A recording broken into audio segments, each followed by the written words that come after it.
no que realmente vale a pena investirmos? Sem dúvida alguma, esta é uma pergunta que merece a nossa consideração. Porque, de fato, todo momento da nossa vida, nós estamos investindo em alguém ou em alguma coisa. Sabedores de que a nossa vida é uma vida curta, então nós precisamos saber no que vale a pena investirmos. Porque se nós investirmos em alguma coisa errada, o pouco tempo que nós temos de vida, nós não vamos colher os frutos, nós não vamos colher os louros deste investimento. De modo que nós precisamos saber realmente no que vale a pena investirmos. E nesta noite, meus irmãos, eu quero considerar de que a família é um investimento que vale a pena. De todos os investimentos que nós temos, a família é o investimento por excelência que vale muito a pena nós investirmos. Mas nós podemos investir na nossa família de várias maneiras. Nós podemos, por exemplo, investir na educação dos nossos filhos. Nós estamos investindo na família. Nós podemos, por exemplo, investir na nossa família, no sustento da nossa família. Trabalhamos para que a nossa família tenha o sustento. Podemos investir na família investindo tempo para a nossa família, o que hoje é difícil você encontrar tempo. Então, o tempo é um investimento que nós fazemos na nossa família. Podemos investir financeiramente na nossa família, de formas variadas. Enfim, meus irmãos, quando nós pensamos na nossa família, nós percebemos que ela é um campo vasto e lastro para nós investirmos nela. Mas, nesta noite, de forma específica, eu quero lhe desafiar a investir na sua família por meio da oração. Quero que você abrace este compromisso e saia daqui hoje decidido a fazer esse investimento na sua família. Não é um investimento financeiro, não é um investimento nos seus estudos, mas é um investimento pessoal, um investimento direto, específico, proposital de oração na sua família. E assim, eu quero destacar que orar pela família é um investimento que vale a pena. Nós podemos citar essa frase? Orar pela família é um investimento que vale a pena. E vale muito a pena. E para nós considerarmos sobre isto, eu quero então convidá-los para abrir no livro de 1 Samuel.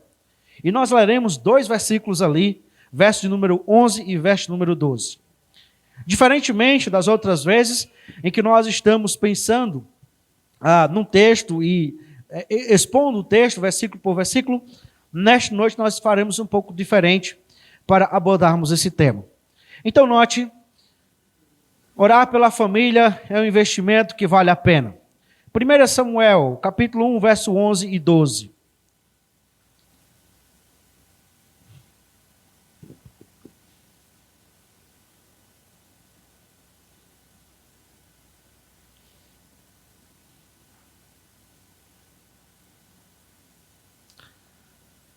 (11 e 12), mas, por favor, volte para o 10. 10 a 12. E Ana, com amargura de alma, orou ao Senhor e chorou muito. Ela fez um voto dizendo: Senhor dos exércitos, se de fato olhares para a aflição da tua serva, e te lembrares de mim, e não te esqueceres da tua serva, e lhes deres um filho homem, eu dedicarei ao Senhor por todos os dias da sua vida, e sobre a cabeça dele não passará navalha. Ana continuava a orar diante do Senhor. Amém. Ora, meus queridos irmãos, orar pela família é um investimento que vale a pena. Os 2 primeiros capítulos que nós encontramos aqui no primeiro livro de Samuel, que toma o nome de Samuel por ser ele um dos personagens centrais neste livro, ele narra a história de uma família, como tantas outras que poderiam ser narradas. uma família que lida com dificuldades, com desafios, uma família que lida com circunstâncias adversas. Mas esses primeiros 2 capítulos também, eles nos mostram que realmente vale muito a pena nós investirmos na família por meio da oração. E para nós pensarmos a respeito desta verdade, eu quero primeiramente destacar as circunstâncias desta oração, depois a forma desta oração pela família e concluindo assim com o resultado desta oração pela família. As circunstâncias da oração pela família, ela se destaca a partir do capítulo 1. E note, meus irmãos, que é uma circunstância marcada pela impossibilidade. Veja aqui o texto do verso 1, diz o texto que Eucana tinha 2 mulheres. Uma se chamava Ana e outra se chamava Penina. Penina tinha filhos, Ana, porém, não tinha. Verso 6. Penina, sua rival, a provocava excessivamente para a irritar, porque o Senhor a tinha deixado sem filhos. Então nós temos uma circunstância desta oração que nós lemos do capítulo 1, verso 10 a 12, nós temos uma circunstância marcada pela impossibilidade. Nós temos uma mulher que é estéril, e o texto diz que ela é estéril porque o Senhor a fez ser estéril. O Senhor a havia deixado sem filhos. Então note que nós temos aqui algo impossível para a época. Você não tem condições de uma mulher que era estéril simplesmente da noite para o dia voltar a ter filhos. Mas note que esta circunstância marcada por uma realidade de impossibilidade é também uma circunstância marcada por uma realidade de desânimo. Verso de número 5 a 7 nos mostra isso. Diz que a Ana, porém, dava uma porção dobrada, porque ele a amava, mesmo que o Senhor a tivesse deixado estéril. Penina, sua rival, a provocava excessivamente para irritar, porque o Senhor a tinha deixado sem filhos. Isso acontecia ano após ano. Todas as vezes que Ana ia à casa do Senhor, a outra a irritava. Por isso Ana se punha a chorar e não comia nada. Então nós temos aqui, meus irmãos, uma realidade marcada pelo desânimo. Mas o que é interessante é que esta realidade marcada pelo desânimo, ela é permeada por uma cena de amor. Eucana amava mais a Ana. E diz o texto até que ele dava uma porção dobrada. Mas note que esse amor, essa porção dobrada, ela acaba por causar desânimo. Porque você tem o marido investindo diante do Senhor, demonstrando o amor diante do Senhor, mas a impossibilidade não é resolvida. Ano após ano, dia após dia, mês após mês, a coisa continua do mesmo jeito. Mas note, o desânimo também se dá por causa da outra na história, Penina. Diz o texto que ela irritava Ana. Então, quando parece a tentação do cão, né? Do diabo mesmo, como dizia, a pessoa vai para o templo, né? E aí fica irritando você para chegar lá chateado, né? E o motivo, o que era usado para irritar Ana, era o fato de que eu tenho filhos e você não tem. E você não tem por causa que o Senhor lhe deixou sem filhos. E o texto termina dizendo no verso 7 que Ana se punha a chorar e Ana não comia nada. Nada. Uma realidade, meus irmãos, marcada pelo desânimo. Mas esta realidade marcada pelo desânimo e pela impossibilidade é marcada também por perturbações internas. É interessante nós olharmos e percebermos, meus irmãos, que ali havia realmente muitas perturbações internas. Primeiro, você tem um marido que é dividido. Ele é o seu marido, mas ele não é só o seu marido. Tem outra mulher na história. E ali, Penina. E a propósito, irmãos, a propósito, quando Deus fez o primeiro casamento, ele casou Adão com Eva. Observe a luz das Escrituras. E toda vida que os servos do Senhor saíram desse padrão, todas as vezes que os servos do Senhor saíram desse padrão, a coisa deu errado. Todas as vezes. E aqui é mais uma dessas vezes. E você tem esse conflito. Além disso, você tem a crise de uma mulher que dá filhos ao seu marido e ela não dá. E hoje as pessoas, nós estamos vendo uma realidade difícil, diferente, Porque, na verdade, as pessoas hoje estão mais correndo de filhos, elas não querem ter filhos, né? É mais difícil. Mas numa cultura como essa, uma mulher ter filhos era sinônimo da maldição de Deus contra a vida dela. Uma mulher ser filhos era uma mulher que não poderia dar continuidade ao nome do seu esposo. Uma mulher que não tinha filhos era extremamente complicado, porque você está numa cultura agrícola, onde você precisa de mão de obra, onde você precisa de homens. Você está numa cultura onde tem guerras. Você precisa de homens para lutar nas guerras. Se uma mulher não tem filho, então ela não pode dar nada a isso. E essa mulher, consciente disso, ela está vendo o seu marido, ela está vendo a outra esposa do seu marido lhe dando filhos enquanto ela não tinha. Essa perturbação interna está também pela provocação de Ana. Se tem uma coisa que irrita, é você estar ali com um problema e a pessoa chega e fica falando daquela coisa, né? Não quer ajudar. Ela não quer ajudar, ela não quer consolar, ela não quer te animar, ela não quer te dar esperança, ela quer só te perturbar.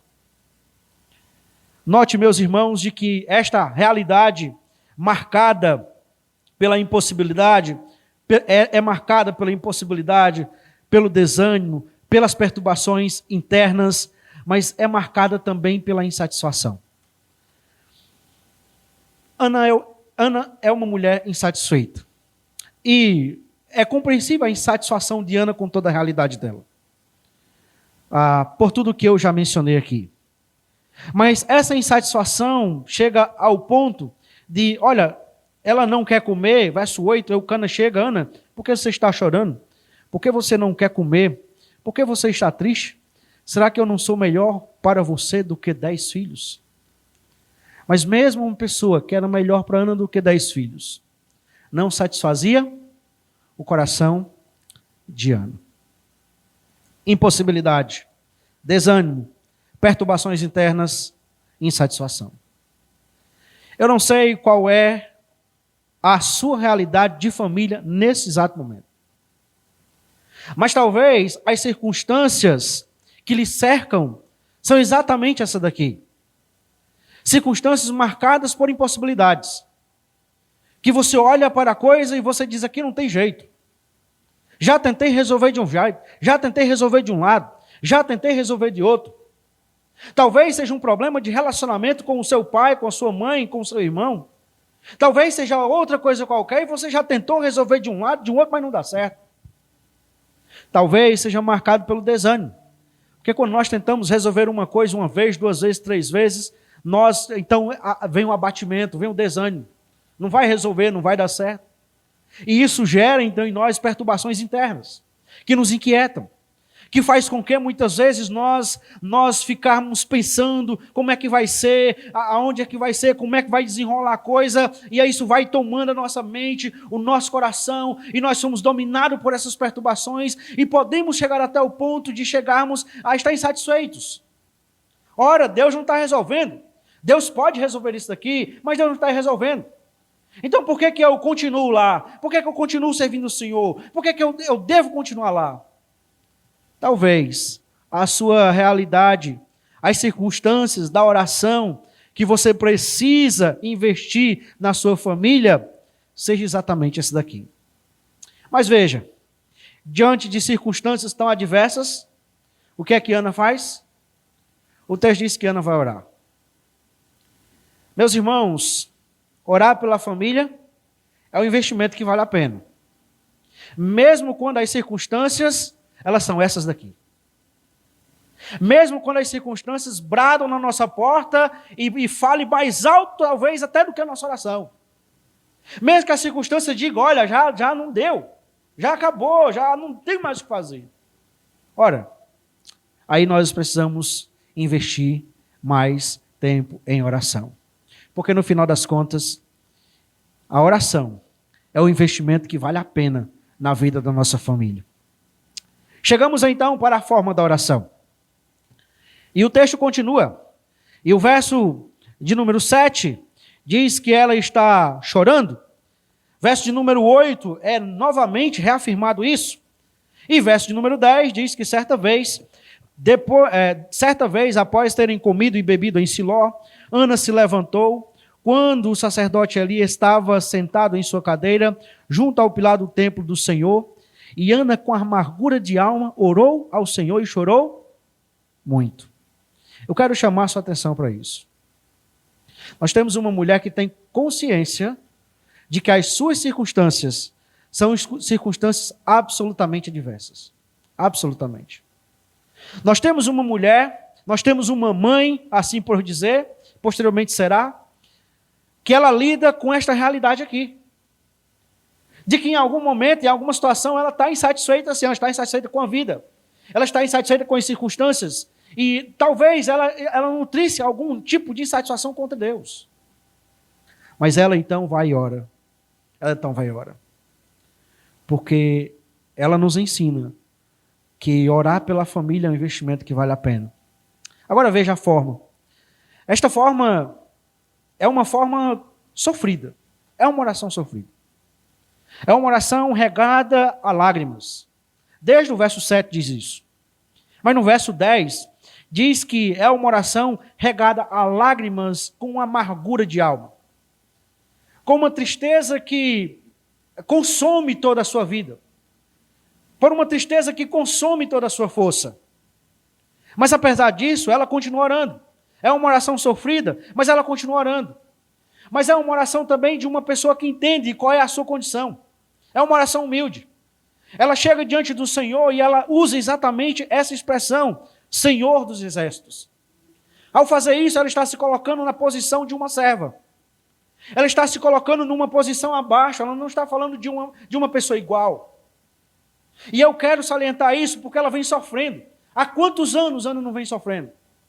Há quantas lutas, quantos desânimos, quantas vezes Penina não irritava? Quantas vezes ela não lidava com desânimo? Quantas vezes ela não lidava com insatisfação? Quantas vezes ela não dizia, Senhor, eu estou servindo a Ti, eu estou sendo sincera com o Senhor, eu estou sendo honesta com o Senhor. Mas Ana ora numa condição humilde. É uma oração que é humilde.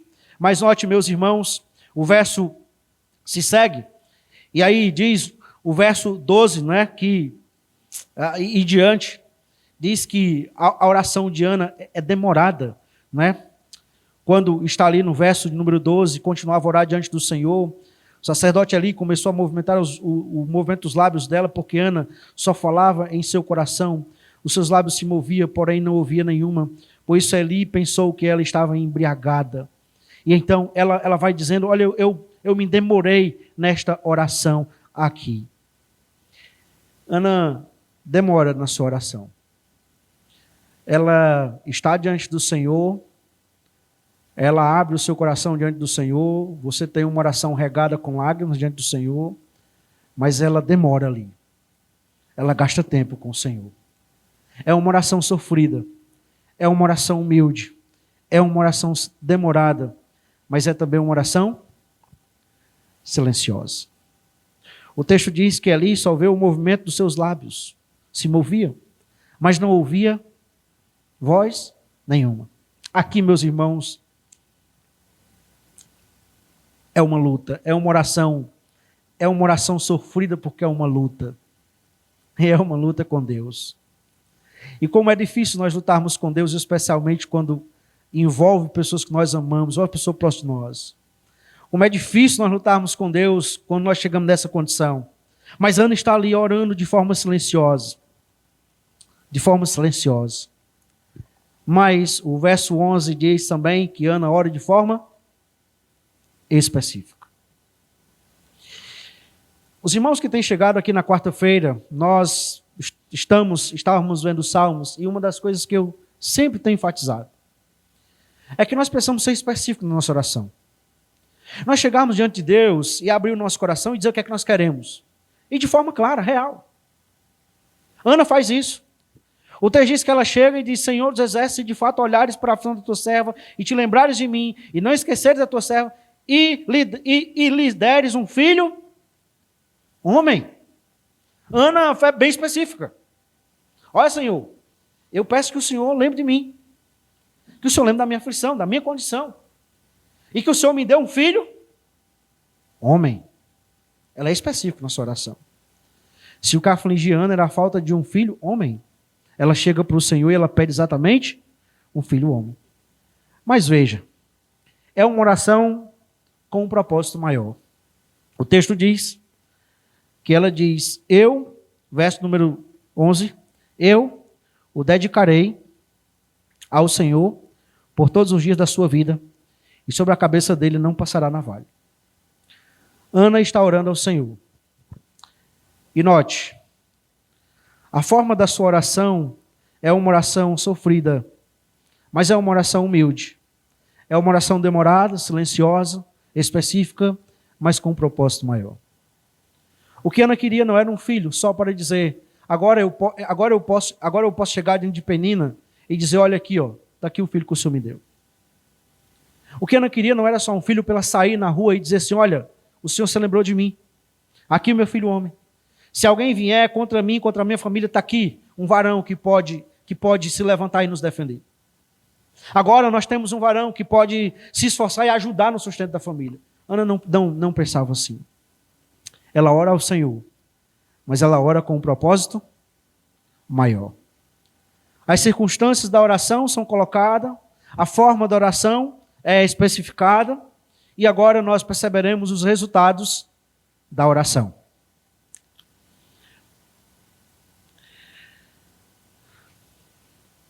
Verso 18.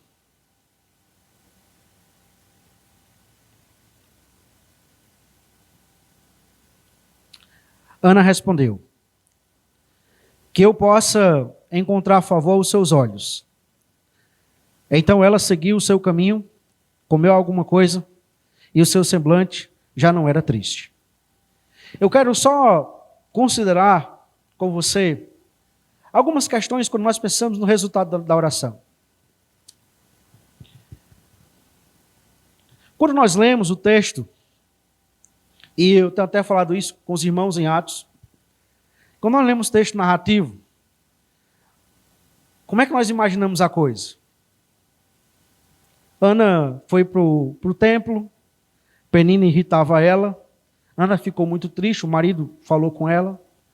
Depois, eles voltaram lá no templo de novo, ela orou, e aí a resposta já veio.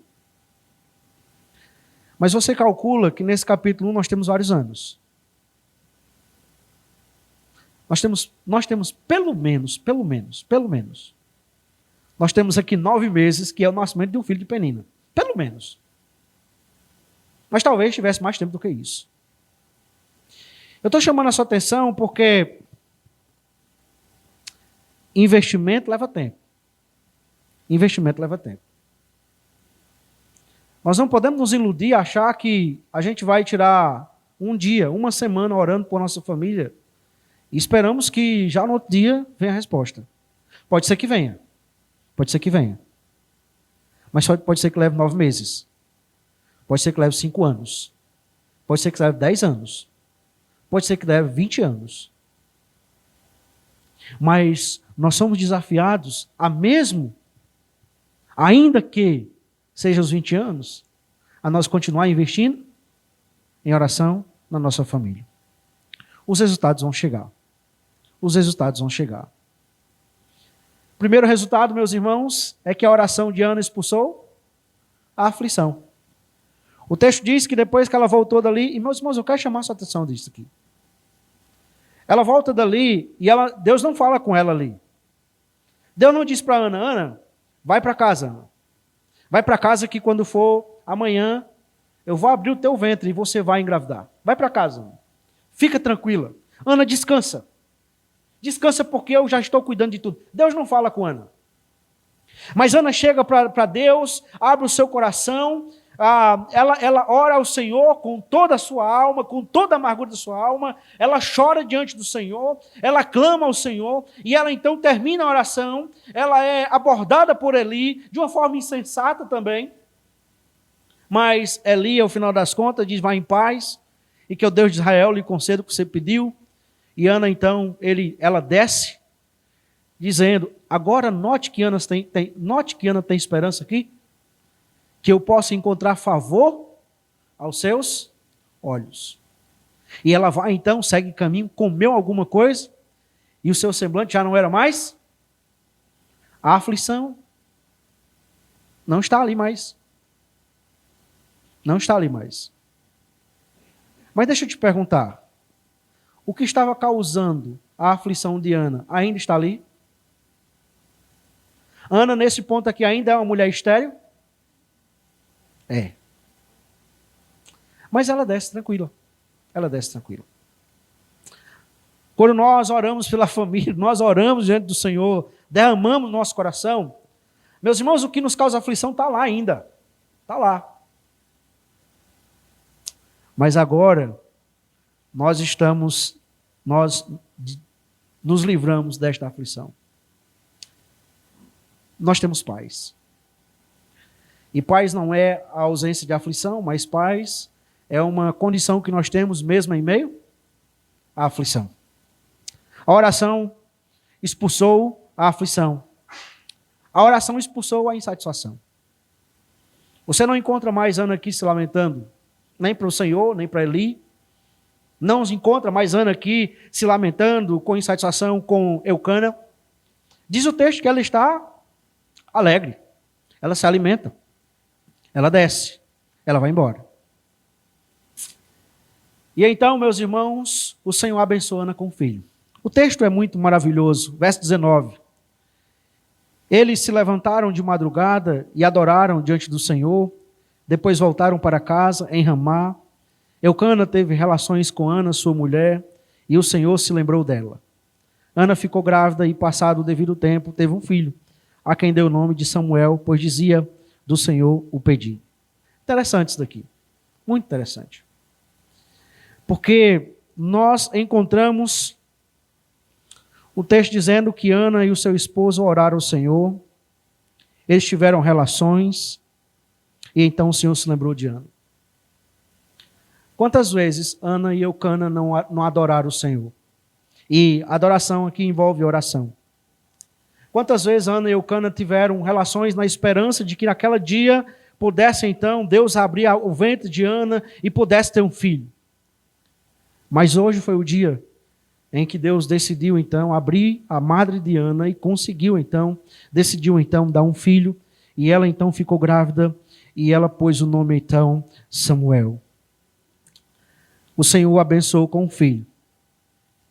Como é que Ana responde ao resultado positivo que o Senhor dá para ela? Ana responde orando. O capítulo 2 começa dizendo que Ana orou assim: o meu coração exulta no Senhor, a minha força está exaltada no Senhor. A minha boca se ri dos meus inimigos, porque me alegro na tua salvação. Ninguém é santo como o Senhor, porque não há outro além de ti. Não há rocha como o nosso Deus. E aí segue todo o texto. Mas o texto aqui, meus irmãos, é um texto de alegria. A oração, ela traz a bênção, e essa bênção é respondida com oração. Ana poderia estar tão feliz agora que ela tem um filho, que ela poderia se dedicar ao seu filho, que ela poderia se dedicar no cuidado com seu filho. Mas Ana se dedica à oração. Mais interessante, meus irmãos, é que a resposta do Senhor na vida de Ana não vem só ao expulsar a aflição, a insatisfação, a abençoar com o filho, a trazer alegria ao seu coração. A resposta do Senhor também envolve abençoar a nação de Israel. Samuel é aquele que vai ser descrito como uma das figuras mais importantes na história de Israel, antes do período da monarquia. Samuel é aquele que, juntamente com Moisés, Davi, vai desenvolver, juntamente com Moisés, Davi, e tem também o rei de Salém, Melquisedeque, que vai desenvolver o tríplice ofício de Cristo de rei, sacerdote e profeta. Samuel é aquele que coloca Israel nos prumos no caminho do Senhor, depois de lidar com a realidade altamente bagunçada por Eli e sua família. Mas quando Ana orou, Ana não orou para que Deus abençoasse a nação de Israel. Ana orou para que Deus resolvesse o problema da sua família. Mas Deus fez muito mais do que Ana pediu ou pensou. E agora nós temos um menino que cresceu, que é dedicado ao Senhor, e que agora, dedicado ao Senhor, ele passa então a desenvolver um grande trabalho na nação do Senhor. Orar pela família é um investimento que vale a pena. E vale muito a pena. Eu quero encerrar, irmãos, fazendo uma aplicação. Uma aplicação só.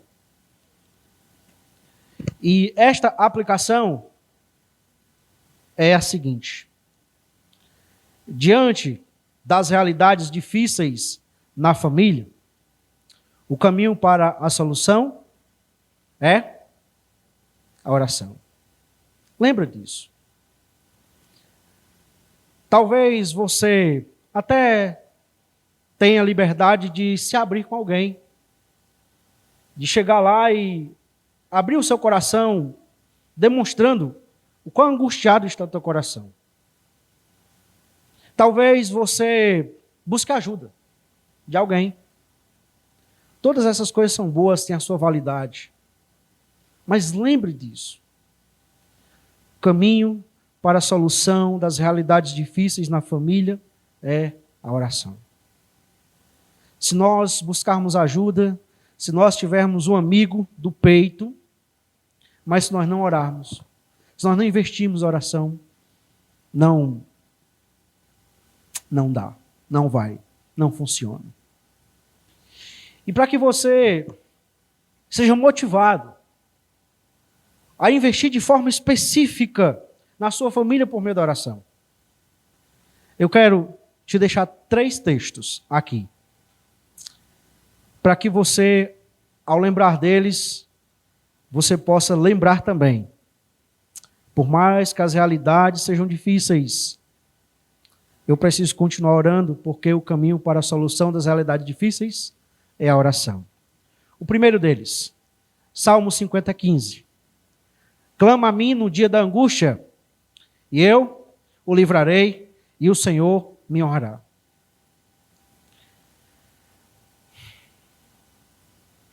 Poucas coisas nos angustiam tanto do que as realidades difíceis que nós lidamos na família. Poucas coisas.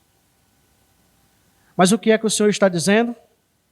O Senhor está dizendo que nós podemos clamar a Ele no dia das realidades difíceis, e o Senhor vai agir. E nós vamos honrar o Senhor. Mas tem um segundo texto que eu quero deixar para você. Esse não é das Escrituras, mas é do cantor cristão. Certo? Em Jesus, amigo, temos... era para os irmãos ter rido, mas eu sei que não é momento para isso. Em Jesus, amigo, temos, mais chegado que um irmão, ele manda que levemos tudo a Deus em oração.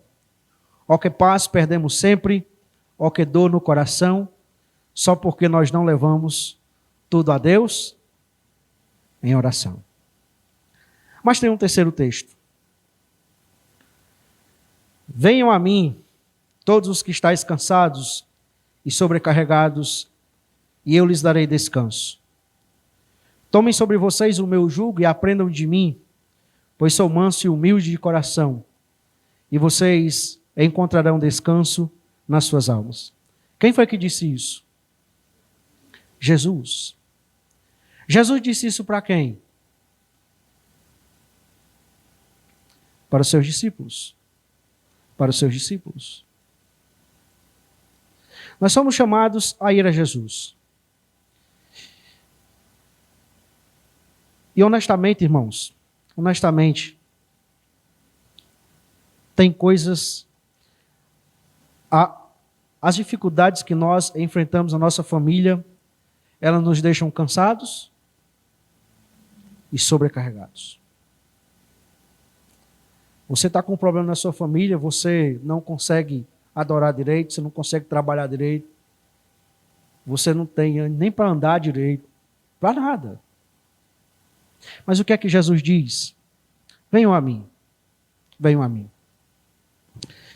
Eu posso lembrar, meus irmãos, de uma outra mulher que também estava lidando com um problema sério na sua família. E que, embora talvez nesse ponto não tenha ouvido de Jesus isso daqui, mas ela fez exatamente isso daqui. Você lembra de Maria, a irmã de Marta e de Lázaro? Quando ela recebe o convite de Jesus e diz, Maria, vem cá. E ela vai lá, cansada e sobrecarregada pela situação que ela estava, e aos pés de Jesus ela encontra descanso. Tem vários outros textos que nós podemos lidar. Como, por exemplo, aquele que a palavra de Deus diz, lançando sobre ele toda a vossa ansiedade, porque ele tem cuidado de vós. Nós somos chamados a investir na nossa família. E nesta noite, o desafio que nós recebemos do Senhor é nós investirmos de modo proposital na nossa família por meio da oração. Esta oração muitas vezes será numa circunstância sofrida, amargurada. Mas essa oração proferida, ela será respondida pelo Senhor. Sempre será respondida pelo Senhor. É Ele mesmo que manda nós clamarmos. É Ele mesmo que manda nós irmos até Ele. É Ele mesmo que nos dá a garantia de que Ele está atento e nos assiste, para que as realidades difíceis da nossa família possam ser resolvidas. Vamos orar. Mas além desta oração, eu quero que cada um de nós saiamos nesta noite desafiados a orar mais pela nossa família. E eu sei que muitos de nós lidamos com situações tão difíceis, tão difíceis. Mas o Senhor, Ele nos aponta o caminho para as soluções das realidades mais difíceis que nós encontramos na nossa família. Até para aquelas que são impossíveis. O Senhor nos aponta o caminho. E o caminho é nós investirmos em oração pela nossa família.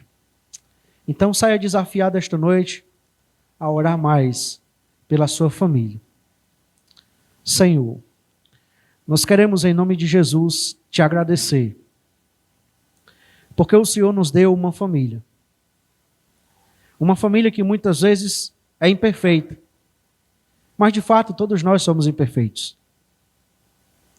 Nós te louvamos porque o Senhor nos abençoou em nos juntar com os nossos cônjuges. O Senhor nos deu filhos, ó Deus, que são a tua herança. Senhor, tu és aquele que é o construtor, o preservador da nossa família. O Senhor tem apreço por esta instituição. E eu quero, ó Deus, apresentar as nossas famílias. A família de cada um irmão aqui representado nesta noite. O Senhor sabe que muitas vezes nós nos desgastamos com as lutas que nós enfrentamos no seio familiar. Muitas vezes nós estamos cansados, nós estamos sobrecarregados porque é uma coisa de um lado, uma coisa do outro. É uma situação que não se resolve e nós continuamos clamando e ela continua ali. Senhor, não nos deixe esmorecer de continuar investindo na nossa família por meio da oração. Eu sei que muitas vezes é tão difícil. Parece que quanto mais nós oramos por uma determinada situação, mais complicada fica. E mais complicada fica. Mas, Senhor, nos conceda a paz que excede todo entendimento. Nos conceda a paz que excede todo entendimento. Nos ajude, ó Deus, a nutrir a esperança de que o Senhor está atento, de que o Senhor está ali conosco, mesmo quando nós não sabemos o que fazer. Que o Senhor nos ajude, ó Deus, a nos achegar diante de Ti em oração e a investir na nossa família por meio da oração. Nós temos um instrumento tão poderoso, ó Deus. Nós, como igreja, temos visto, temos vivido essa realidade aqui. Então, nos ajude a olhar para os resultados já obtidos, trazendo à nossa memória aquilo que nos dá esperança, e assim nos dedicarmos um pouco mais a investir em oração pela nossa família. O Senhor sabe que tem situações que nós, como cônjuge, não podemos mudar no outro cônjuge. Que nós, como pais, não podemos mudar nos nossos filhos. Situações que os filhos, que nós, como filhos, não podemos mudar nos nossos pais. Mas o Senhor é o Deus de todas as possibilidades. O Senhor é o Deus do impossível. O Senhor é o Deus que pode mudar de uma vez por toda a realidade que produz a aflição, a dificuldade na nossa vida. Então faz isso, ó Deus. O Senhor conhece o coração de cada irmão aqui. O Senhor sabe o que cada um passa. O Senhor sabe a aflição que cada um luta, as lutas que cada um trava na sua lida diária. O Senhor sabe o que eles precisam. Então eu te peço que o Senhor atue de modo generoso. Senhor, basta uma palavra tua. Foi com a tua palavra que o Senhor fez o céu e a terra. Foi com a tua palavra que o Senhor criou Adão. Foi com a tua palavra, ó Deus, que o Senhor dissipou reinos. É com a tua palavra, ó Deus, que o Senhor continua fazendo grandiosas coisas. Então basta uma palavra do Senhor. Eu sei que o Senhor está aqui esta noite. Eu sei que o Senhor está visitando os nossos corações esta noite. Eu sei que o Senhor está atento a cada realidade presente aqui esta noite. Então tem misericórdia de nós. Nós te pedimos, seja gracioso conosco. Que nós possamos encontrar favor em Ti, ó Deus, em favor da nossa família. Nós suplicamos que o Senhor nos abençoe, que o Senhor nos guarde. E que o Senhor volte o teu rosto de misericórdia para cada uma das famílias aqui representadas. E que o Senhor nos conduza na tua paz. E que a graça de nosso Senhor Jesus Cristo, o amor do nosso Deus e Pai, a comunhão e as consolações do teu Espírito Santo esteja conosco até o dia em que o Senhor voltará para nos buscar. Nós oramos em nome de Jesus, a quem nós amamos, a quem nós servimos. Amém. Após uma oração silenciosa, o pós-lúdio, está encerrado esse culto. Uma boa noite, uma boa semana e que Deus os abençoe.